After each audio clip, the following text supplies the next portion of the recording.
In a coastal nation, researchers deploy AI-powered sensors to forecast floods days before waters reach towns and farms. Citizens receive alerts on smartphones, enabling evacuations that reduce casualties and protect fishermen, farmers, and school children globally.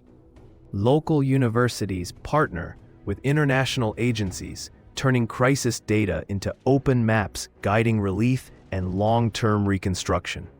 Documentaries follow families displaced by floods, showing resilience as new livelihoods emerge through microgrants and community cooperatives. The narrative contrasts traditional forecasts with adaptive AI systems, offering policy insights for other vulnerable regions worldwide today.